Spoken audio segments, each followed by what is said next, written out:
David Holmes, the counselor for political affairs at the U.S. Embassy in Ukraine, is set to publicly testify this week in the impeachment inquiry against President Donald Trump. Here's some background. According to an article in the Foreign Service Journal, Holmes served in a number of roles in the State Department prior to his work in Kyiv, including in Afghanistan, India, and Russia.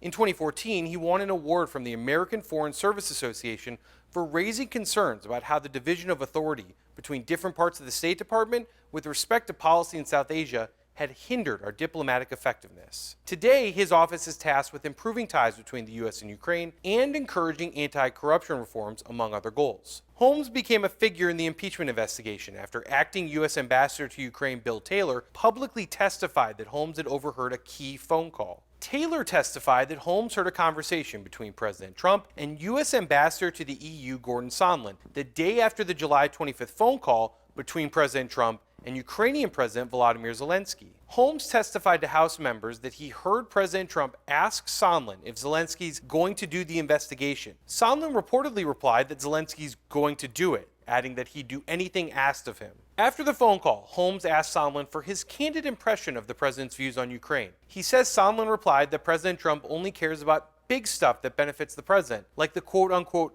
Biden investigation that Mr. Giuliani was pushing. In his deposition, Holmes also mentioned the State Department generally assumes that cell phone calls, like the one between Sondland and the president, are being monitored by Russian companies. Holmes will testify alongside President Trump's former Russia advisor Fiona Hill before the House Intelligence Committee on Thursday.